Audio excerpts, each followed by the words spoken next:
Hello everybody, welcome to the next reaction video. This time I'm taking a look at Shed 17 by Pauls Vids. As I've mentioned in my reaction to the Sodor Land trailer, also from Pauls Vids, I did see Shed 17 in Project G1 several years ago. So I do apologize if my reaction will not be as, I guess, raw in a way, like first time watching type of raw, if that makes any sense. But without further ado, since Shed 17 is almost 10 years old, and with Sodor Land coming out later this year, I figured why not check out this and Project G1 leading up to Sodor Land. So let's begin. This will be fun.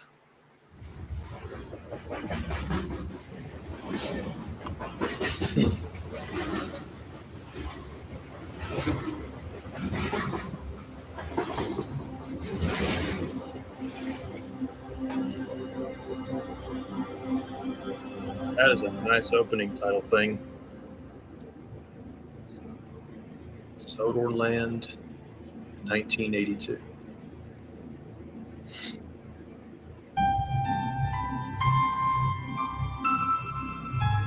Theme on piano or keyboard.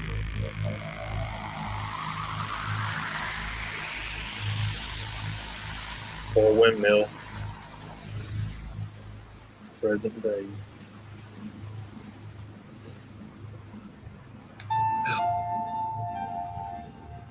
I pop my neck a lot.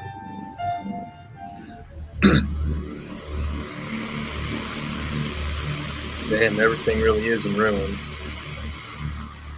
Graffiti and shit.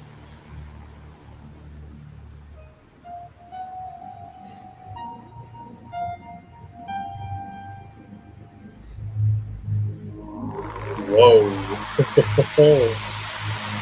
Grim, dark, and in decay.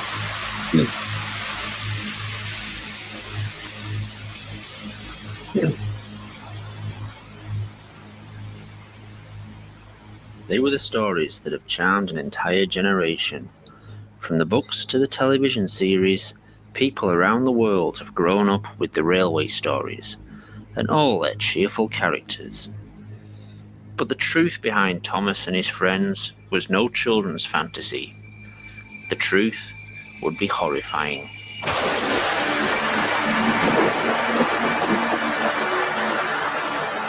Well, that's kind of menacing. Even though it's just the outside. It is 1945, and the remote island of Sodor, off the northwest coast of England, has emerged from the fog of World War II, relatively unscathed and untouched. Interesting. The island served as a detention camp for Germans living in England. That's how Professor came to be here. Professor Wilhelm Goethe was born in 1903 in Munich, Germany. A doctor in biology, he became a prominent advisor to the ruling party in the 30s. Wenn die älteren Jahrgänge noch wanken werden könnten, die Jugend ist uns verschrieben und verfallen mit Leibesgeschehen.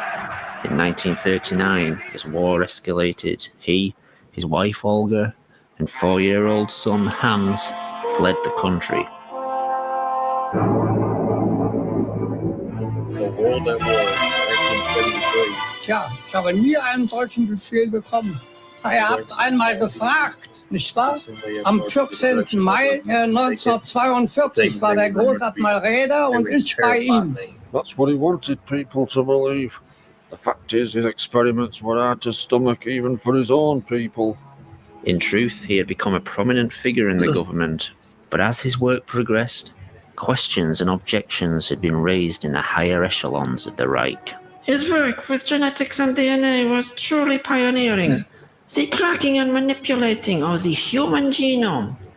What Professor Goetze was most successful in, however, was keeping his history a secret until his death. In an attempt to gain favor among the German hierarchy, Wilhelm Goetze was at the forefront of the government's most fanatical policies. In 1938, he was influential in instigating the infamous Sajmelnacht, the Night of Sawdust. But, as his experiments advanced, he became a much less popular figure and soon feared for his and his family's lives. As soon as he escaped to England, he was banged up here. But the locals were nice to him. There was no hostility, and many of them chose to live here after the war. Following their release, Professor Goetze, Olga, and young Hans chose to remain. After studying under his father, Hans left at the age of 18 and went to university on the mainland, studying biology and engineering, writing several pioneering papers about genetics and the splicing of DNA with mechanical implants. He called it biofusion. And I wonder where the hell this is going to be leading up to. The technique of manipulating genetic material to splice with mechanical attachments. However, much like his father, the British government became more and more concerned with Hans Goetze's proposals. So he was forced to seek financial backing from home. So wait a minute, with this biofusion thing, is it possible that it may have played a part in how cars are sentient in the Cars franchise? I know they're entirely unrelated, but I just thought about it just now. But let's be honest.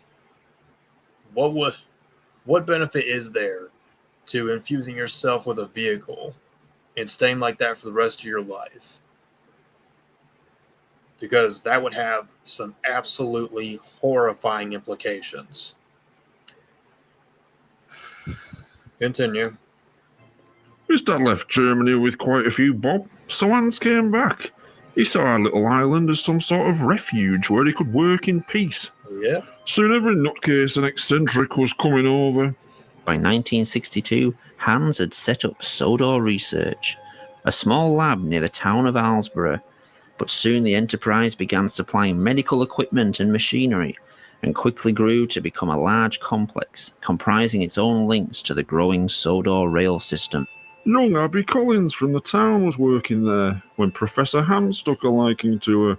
Soon they were married, and not long after, the town was buzzing with news of her pregnancy.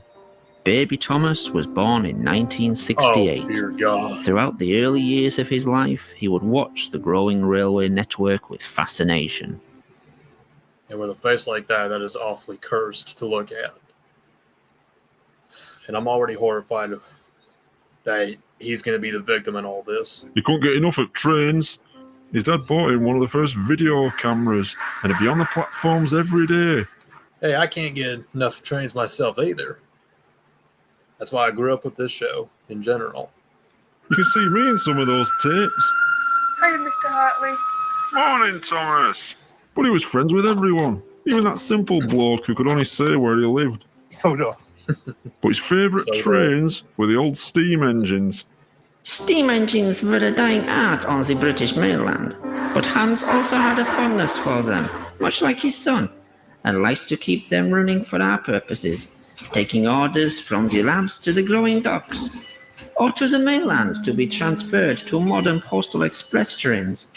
But as the Sodor rail system expanded, it found itself increasingly under the supervision of the new British rail network and appointed a new controller.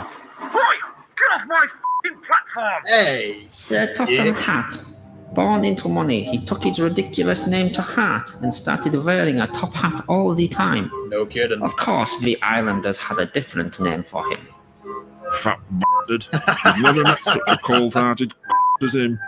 He banned all steam engine volunteers and cut most at rail employees, shut down the branch line and the smaller stations. He was happy to let the railway rust away, just like they did to the main line. But the fortunes of the railway were about to take a profitable turn, a stroke of luck for the island that would result from tragedy. You call that luck? What Come on, we're gonna be late. What's the time? Thomas, get moving. Young Thomas loved following railway. He'd be out all the time, hoping to catch a new train on his camera. 11:45's coming through soon. He won't wait for us. Unfortunately, he didn't take as much notice of the safety signs. I'm not being late again. Have we missed it yet? Wait for the 11:45. Never mind the Whatever you 11:45. do, don't It must be don't late stand again. on the tracks, Thomas. Thomas, come We're gonna on. move It's on. always held up. Thomas. Oh shit. Oh. Poor kid.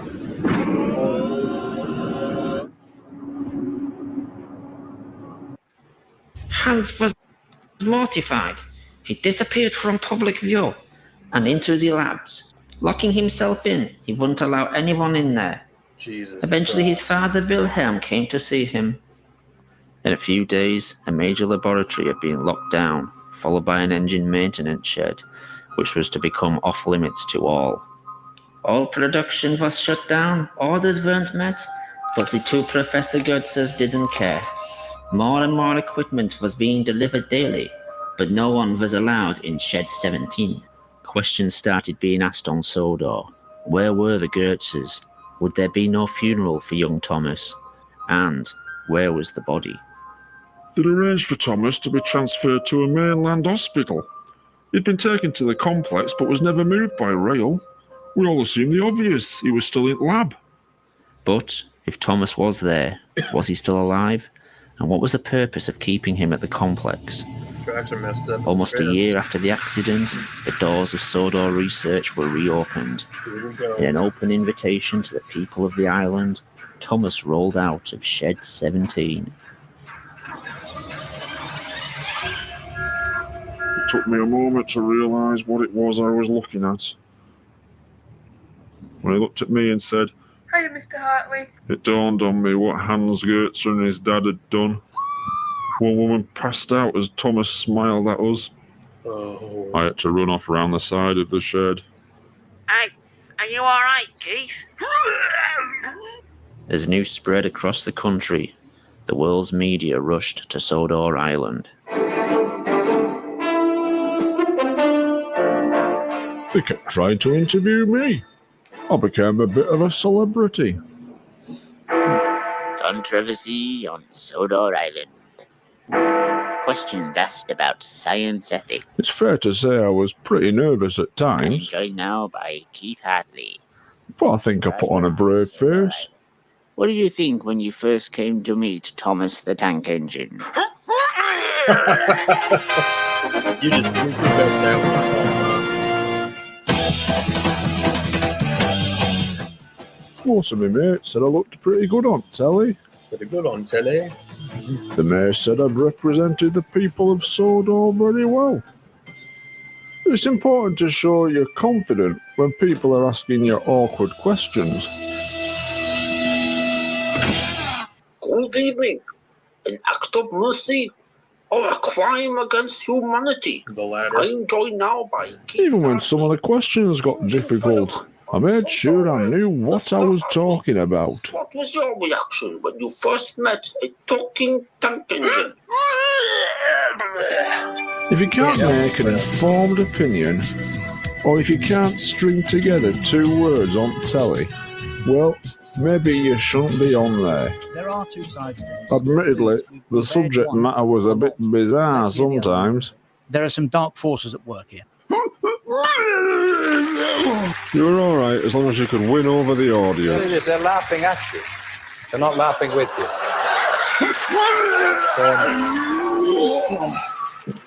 The Goetzer family refused to answer any questions. Behind closed doors, the only question they agreed to answer had been asked repeatedly. Would Thomas work on the railway? The response was an emphatic no. Why did he? Thomas's DNA had been reprogrammed. Response Why did he still work on the railway anyway? If they denied it. was an emphatic no. Thomas's DNA had been reprogrammed to accept and adapt to the engine structure, using the engine's internal system to maintain his organic functions. What no one could be sure of was how much of the engine was mechanical and how much was organic material.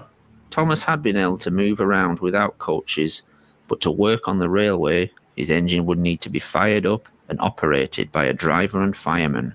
Since no one could be sure how much of the engine was Thomas, the pressure caused by the engine could rupture his organs from the inside. and the incredible heat could boil him alive. Sounds horrible. Professor Hans and his father vowed Thomas would never work on the railways. Similarly, the two professors were to refuse many requests by people from around the world who wished to be biofused into engines. There were billionaires offering to pay whatever they wanted to be converted into an engine or something. You people must be out of your damn mind to want to go through this kind of experiment. There were billionaires offering to pay whatever they wanted to be converted into an engine or some other transport. Train enthusiasts too, and people with terminal illnesses were desperate to be made into trains. But for some reason, the Goetzes refused. But there would be other interested parties, eager to seize on the biofusion gold mine. The independently wealthy Topham Hatt staged a hostile takeover and within weeks had bought a controlling share in Sodor Research. Immediately, the policy of the company changed, and so did the ethics. The medical supply wing was shut down, and work began on mass biofusion experiments and operations. Anyone who could afford it, some handing over their whole fortunes, were turned into engines. But, along with the new policy, there would be worse to come. Biofused engines would be allowed, then obliged, to work on the railways. The first one we fired up was James. He didn't have the money some of these people had, and so agreed to basically sign his life away if they wanted to experiment further, or to take massive risks like this. As usual, the fat had everything recorded. All kept classified, you understand. These recordings, shown for the first time, reveal the extent of Sir Topham Hatt's experiments. It was horrible watching these engines work on the railways some days. But the tourists wanted to see it. They expected it. And for me, it was work. But with the new engine's increasing work schedule came more and more accidents. Edward was first to have problems. He'd been filming all day for the new TV series they'd announced, and for his last scene, he had to pull into Wellsworth Station and whistle to the kids on the platform. Peep, peep, whistled Edward. Thank you very much. Oh! Sadly, this was only the first in an increasing number of Imagine being showered in blood like that. incidents. Harold had an obsession with aircraft and had paid to become a helicopter. The operation had gone well, but we had to ban him from being allowed to attempt flight. In an experiment kept secret until now, Mavis the diesel engine was to be the first biofused locomotive used on the railway. We fueled her up and everything seemed fine. Then things got out of hand. The diesel began to burn her internal organs. Everything organic in the engine was soon burning. Have you ever heard a locomotive scream in pain? We tried rinsing out the fuel tank with water, but by then it was too late. Mavis's body would be kept under lock and key indefinitely. In an unexpected U-turn, Sir Topham Hatt would ban fueled engines from being used on the island. Harold was never told why he couldn't fly, but the decision would keep him alive, if only for a little while longer. In fact, unknown to the outside world, there had been many failed biofusion experiments. That fat bastard kept the accidents a secret. Of course he did. And legal disclaimers had to be signed by anyone being biofused. So there'd be no legal action taken if anything went wrong. This footage shows engines being displayed to tourists during the off-season. Many of these engines were failed biofusion experiments and were too ill to work or were already dead. They had to put a stop to that, though.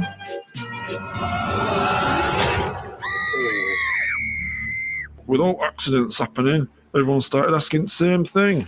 Why had Thomas, the first engine, worked so well? Despite all the troubles the other engines had, Thomas had worked fine, seemingly oblivious to the other engines' problems and accidents. How so? Keeping their problems a secret from the outside world, Sodor Research began selling the technology to other countries in multi-million-pound deals. These countries would have less qualms about the use of fuel engines and even the modern electric trains. Even failed biofused engines were being displayed publicly in what would become a kind of freak show.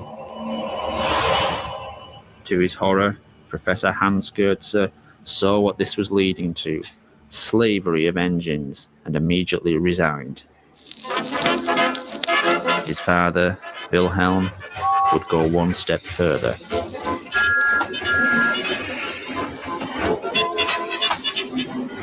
The animation models look pretty good.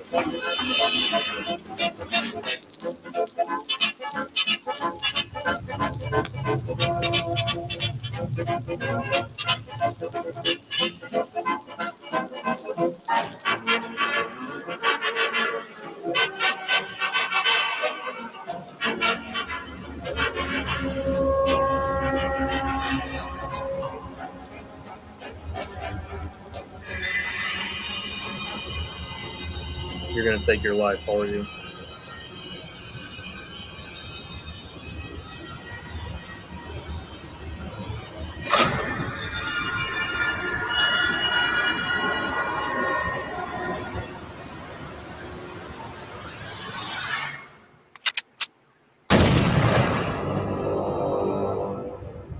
Professor Wilhelm couldn't come to terms with what was happening to his engines, and took the only course he thought he could take. That fat got a load of us rail staff over to his house to clean up after the body was taken away. You should have seen it. Sawdust everywhere. They're wooden figures, so it makes sense. It took us days. But such attempts to keep the incidents on Sodor a secret were short-lived, after a very public accident. Gordon paid an enormous amount to be Sodor's first 462 configuration engine. Much bigger than any other engine at the time. We were terrified that fat shite would make us fire up that huge engine. We were shocked to discover he had insisted on being able to work on the railway. So, one night, after the regular staff had finished for the day, Fat, some of the rail staff, and I fired up the engine. As usual, these experiments were filmed. This footage has never been broadcast before. Dr. Ruth and I filmed it all. It might be a bit shaky. It was handheld. Understood. At first, Gordon complained about the heat. Then that turned to pleas to douse the fire. But that fat bastard held us back. He wanted to see what would happen. He argued he had put a lot of work into Gordon, and the chances to get him working were too great an opportunity. You sure about that? He was literally cooking from the inside. Jesus By the time we Christ. were allowed to act, it was too late. Oh! I wasn't as near to him as some of them. All I could do was run. I was lucky to get away with some singed clothes. Others weren't so lucky. The fateful few hours following the accident would seal the fate of Sodor research. Big explosion. The man. fat stopped us trying to put out the fire, Why? insisting that any evidence would fall back on us. He kept repeating, "This was all your fault. You knew the dangers. You You're had it fired legally up." to blame." He stopped us calling for ambulances or the Piece of fire brigade. garbage. We told him, these are injured people here. They're going to die unless we do something.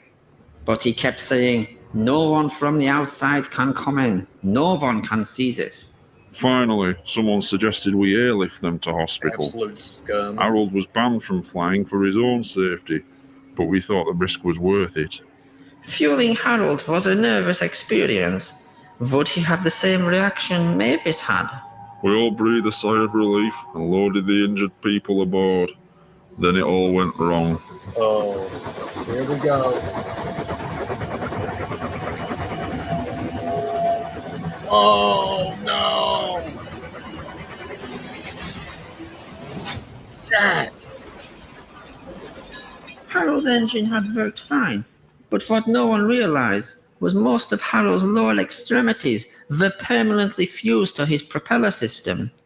As Harold's rotor blades began to spin, vital organs would be drawn into the motor and tear him apart from the inside. Well, now there was no covering it up. The smoke could be seen all morning, but news people were here in an instant. Yep, you're We were screwed. told to close gates and start clearing up the mess ourselves, with some help. Henry Thierry was the only 420 gauge engine on the island, a large engine that had been working on the railway regularly He had become popular among tourists and the locals. Henry was called into the yard to help tidy the mess. Working mostly at night, he would cart away the wreckage under cover of darkness. We had to work quickly and quietly. Henry would cart wreckage from the yard away to the sea. Then one night the points were set wrong and we were diverted to another shed. Henry had inadvertently been sent to shed number 17, where Thomas had been biofused into a tank engine and had subsequently been declared out of bounds. It was dark and these sheds all looked the same. I unlocked the doors and Henry rolled in.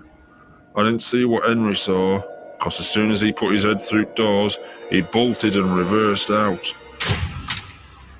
Keith locked the shed up without seeing what was inside. But Henry had seen it all. We wouldn't even dare talk about that shed, more than our job's worth. But Henry had decided to speak up and confront Sir Topham Hatt. That night, he arrived at the railway controller's office. I don't know what was said in there, but there were raised voices. I don't know about you, but this office setup is weird as hell. Like, I've never seen anything like it. Railway controller's office. I don't know what was said in there, but there were raised voices at times. They had a shouting match for 10 minutes. Then Henry left, back to the shed. By pure chance, he was sent back to the same shed as Thomas that night, and with one sentence, he sealed both their fates. Henry only said one thing to him: stay away from shed 17. The next day, the fat had a new job for him. Would that be it? The flying kipper route ran through the night, delivering fish from the docks to the mainland, across the highest altitude line in the country. That old line was treacherous at best, but when Henry was put on there, in the middle of winter, it was a death trap. In 1970, fish had started being delivered by road to the mainland. It was safer and more cost-effective, and the line was declared redundant. Dangerous and unnecessary, it came as a shock to the islanders when it was reopened. That fat shite always hated Henry. He didn't like his cheerful manner, and he clearly had other lifestyle choices when he was a human. Fat wanted Henry away from the other engines, and Kipper Run was a death sentence. On the night of February the 8th, 1983, Henry had only been on the Kipper Run for a week. The following incident would be made into a book and later recreated in the television series. This is the train the railwaymen call the Flying Kipper. Can you believe they put it in a kid's story? Of course, that fat had changed quite a few of their facts. They couldn't know the points from the main line to a siding were frozen, and the home signal should have been set at danger, but snow had forced it down. As the train He changed the points himself, didn't he? approached the most treacherous part of the line, unnoticed to Henry, his driver and firemen, the points had diverted them to the adjoining siding and right into the path of another train. Oh, hell no.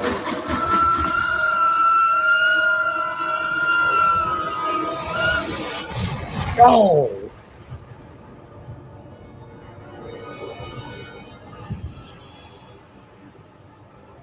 Jesus. Hey, Rock Island. Henry's driver and fireman had jumped clear before the crash. In fact, Al and Barry died from their injuries. Slowly, in snow, the poor bastards. Jesus.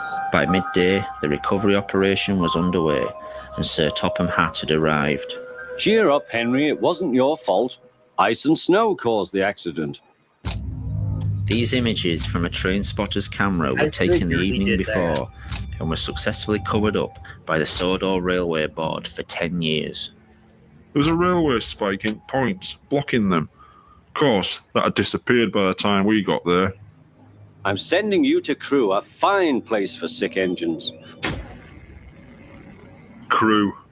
We all knew what that meant. They'll give you a new shape and a larger firebox. Crewe was, at the time, one of only 2 scrap metal yards in the UK capable of handling and recycling organic material as well as engine parts. You'll feel a different engine and won't need special coal anymore. With those few words, he'd sentence Henry to death. Won't that be nice? Yes, sir, said Henry doubtfully. What happened? Everyone knew he wouldn't see him again, and everything was sewn up nice and neat for that fat No! As news got out about Henry's accident, it didn't take long for Thomas to realise Henry had been disposed of because of what he knew. The next evening, Thomas had been put on his own for the night at Knapford Station. As his driver and fireman left, under what was left of his own steam, he set off for the Sodor Research Complex. He had a small amount of burning fuel in his firebox, but he was mostly moving under his own strength. It took Thomas 3 hours to get to the complex, the effort to get there nearly killing him. Thomas arrived at midnight. With no one around, he made his way to the shed where he was created. They don't have any gates. What he found was the answers to his questions, and many others. Since Sodor Research had become producing biofuels vehicles, the world had asked, why had the first biofusion operation worked so well, but nearly every operation since had failed? Sadly, Thomas found the reasons inside. Okay. What's the reveal? What the hell? Thomas had never been the first operation. He hadn't even been second. From this. What shed number 17 contained was evidence of several attempts to create a tank engine with Thomas's DNA. These had been early tests made by people with no experience of an experiment on this scale. Ill-planned and unprepared, these procedures had used DNA from the human Thomas and had been as much the real Thomas as the tank engine the world had come to know and love. What are they To hiding us, in that tank? Thomas the Tank Engine had been the Thomas we all knew as a boy. Part of the family the whole island's population had known and respected since Wilhelm first arrived. In actuality, this tank engine was no more the real Thomas than all the failed creations made over the 12 months before. This Thomas had all the human Thomas's memories and experiences. He had learned what Thomas had learned, known who Thomas had known, but so had all the previous failures. And that would mean the real Thomas is in that tank. Am I right?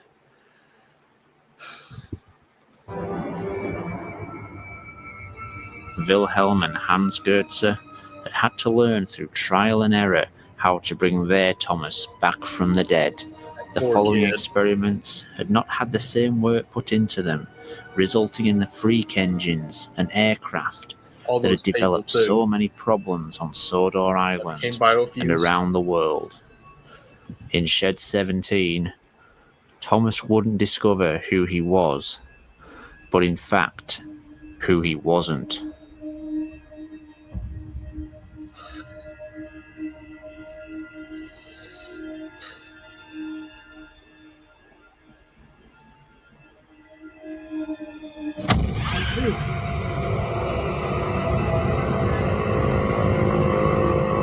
He's in that tank.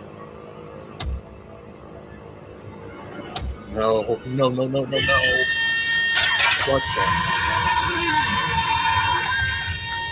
Oh my God! Ah! Ah! Oh. Dear God!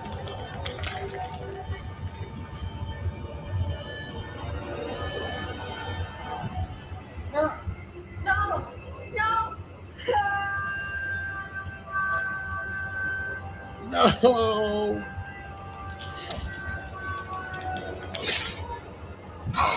Ah.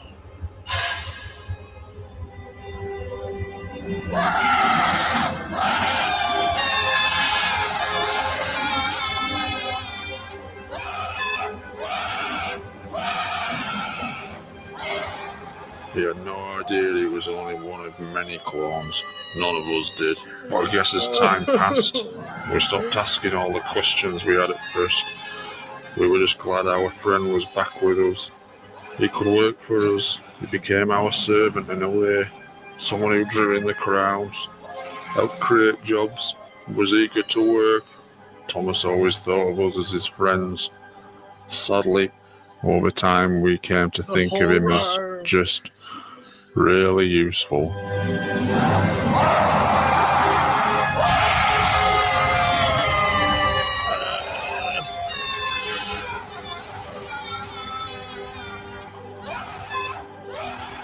I can hardly feel anything.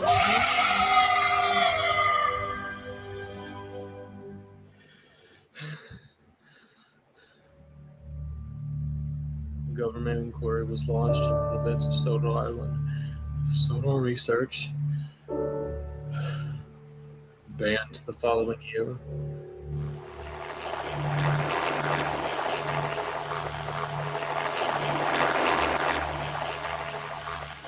Oh, I'm familiar with this thing.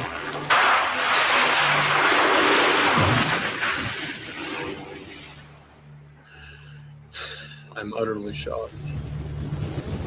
We're about to never discover that we were 102 years old if you were alive today.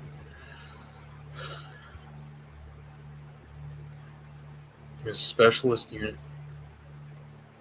Why? Why bother? Just put him out of his misery. He never asked for any of this. None of them did. At least the ones were crazy enough to.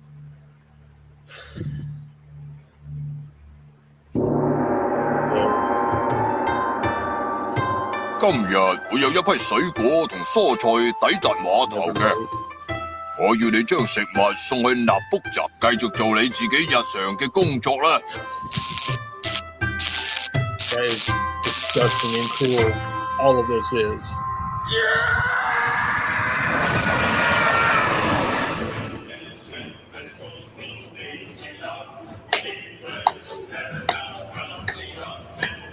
Holy shit. Next week, Cockleshell Bay. Incredible. In the aftermath of the Mr. Ship inquiry, we ask, how much did ITV Bravo, know? Paul. And where next for Robin? You created an and Rosie masterpiece. Of Cockleshell Bay. That was insane. Utterly horrifying.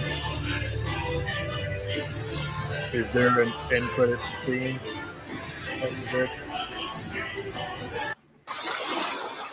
Oh, there is. They did this for boats, did they? Of course they did.